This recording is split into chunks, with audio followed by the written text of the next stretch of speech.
கடலூர் மாவட்டத்தில் ஃபெஞ்சலால் ஏற்படுத்தியுள்ள பாதிப்பு அதிர வைக்கிறது. நகர்ப்பகுதி மட்டுமின்றி பல்வேறு இடங்களும் வெள்ளத்தால் சூழப்பட்டுள்ளன. முன்கூட்டியே எச்சரித்திருந்தால் கூடுதல் கவனத்தோடு இருந்திருப்போம் என்று மக்கள் கூறுகிறார்கள்.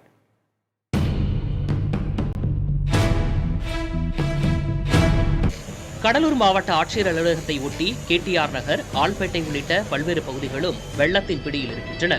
இங்கு சுமார் 20,000க்கும் அதிக வீடுகளுக்குள் வெள்ளம் புகுந்துள்ளது. உயிரை மட்டும் கையில் பிடித்துக் கொண்டு குழந்தைகளுடன் தப்பி வெளியேறி வந்திருப்பதாக கூறுகிறார்கள் இந்த பகுதி மக்கள். சாத்தனூர் அணை திறக்கப்பட்டதை பற்றி முன்கூட்டியே கூறியிருந்தால் பாதுகாப்பாக வெளியேறியிருப்போம் என்பதும் அவர்களின் ஆதங்கமாக இருக்கிறது. நைட்டு ஒரு 3 மணி வரைக்கும் கூட தண்ணி வரலைங்க. ஆனால் நைட்டு 3 மணிக்கு மேலே சர்ன்னு தண்ணி உள்ள ரோடு தாண்டி பெண்ணையாத்தை தாண்டி இப்போ போன ட்ரிப்பு 2021 வந்த மாதிரியாவே இந்த நகரில் கிட்டத்தட்ட ஒரு 200 வீட்டுக்கு மேலே முழுகக்கூடிய அளவுக்கு தலையெல்லாம் முழுகக்கூடிய அளவுக்கு இப்ப தண்ணி வந்துட்டு இருக்குது. அப்படியே பேக் போயிட்டோம். ஒரு 10 வருஷம் முன்னாடி போய் எப்படி ஒரு பொருளா சேர்த்து வாங்கணுமோ அதே போல டிவில இருந்து ஃப்ரிட்ஜ்ல இருந்து எல்லாமே இதோ இப்பயும் போயிடுச்சு. எல்லாமே எவ்வளவு வாங்க முடியும் சொல்லுங்க பாப்பா. என்னதான் நம்ம கவர்மெண்ட் ஜாப்ல இருந்தாலும் என்னதான் இது பண்ணாலும் ஒஸ்ட்டுங்க. திடீர்னு முன்னாடியே நீங்க சொல்லியிருந்தீங்கன்னா எங்களுக்கு பிரச்சனை இல்லை. பிள்ளைங்க எல்லாம் கையில பிடிச்சி நாங்க வந்துட்டோம். துணிக்கினி எதுவுமே நாங்க எடுக்கல. அப்படியே பையோட உள்ள வந்த பசங்களோட வெளில வந்தோம். அவ்வளவுதான். நீங்க எச்சரிக்கை பண்ணிருக்கலாம் சார். அதுதான் எங்களுக்கு எச்சரிக்கை பண்ணல சார். 2:30 மணிக்கு தண்ணி வந்துச்சு. அப்படியே எஞ்சி வந்துட்டோம். நாங்க எல்லாருமே, நானே, எங்க அம்மா, எங்க அப்பா எல்லாருமே வந்துட்டோம். ஃபுல்லா எங்க வீடே முழுவிடுது சார். எங்க வீட எங்க இருக்குன்னு தெரியல. கூரை வீடு தான் முழுவிடுச்சு. உள்ள எல்லா ஜாமானும் உள்ளார மாட்டிக்கிச்சு. தெரியும் ஒண்ணுமே அந்த பக்கம் நல்லா உடுமா சுத்தமா முழிடுச்சு. ஒரு பொருள் ஒரு துணி புடவை கூட எடுத்துட்டு வரல. துணியோட அப்படியே நிக்கிறாங்க நைட்டியோட. பிள்ளைங்களை கூட்டுட்டு பிள்ளைங்களோட வெளியில வந்துட்டோம். அப்படியே நெருக்கடியா நிக்கிறோம். கவுன்சிலர் பாத்துட்டு போயிருக்காங்க. எல்லாம் செய்யறமான்னு சொல்லிட்டு போயிருக்காங்க. ஒரே ஒரு ட்ரெஸ் கூட எல்லாம் அப்படியே கட்டின துணியோட தான் நிக்கணும். வேற யாருமே எந்த பொருளும் எடுக்கல.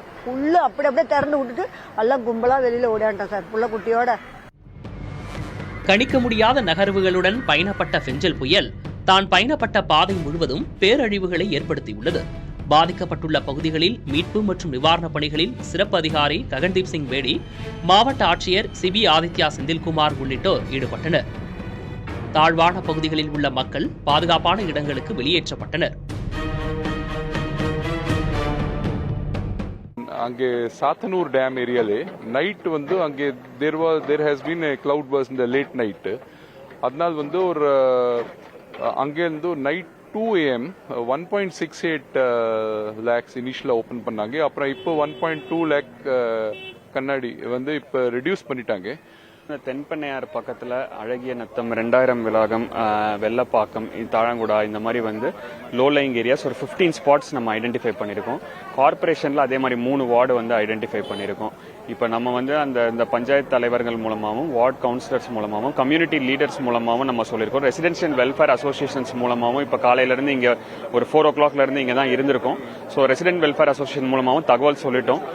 ஒரு 3 கல்யாண மண்டபம் இப்போ இந்த மக்கள் எல்லாம் ஹவுஸ் பண்றதுக்கு இப்போ ரெடி பண்ணிட்டு இருக்கோம். அது போக நம்ம ரெகுலர் ஷெல்டர்ஸ் எனிவே ரெடியா தான் இருக்கு.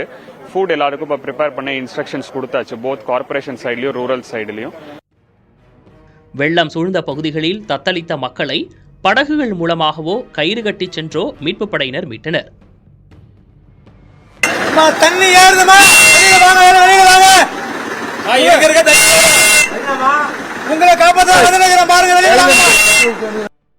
வெள்ளத்தால் எந்த உயிரும் பறிபோய்விடக் கூடாது என்பதை கருத்தில் கொண்டு துரிதமாக பணிகளை மேற்கொண்டு வருவதாக மீட்பு மற்றும் தீயணைப்பு படையினர் கூறுகிறார்கள். புதிய தலைமுறைக்காக ஒளிப்பதிவாளர் பாலாவுடன் செய்தியாளர் ஸ்ரீதர்.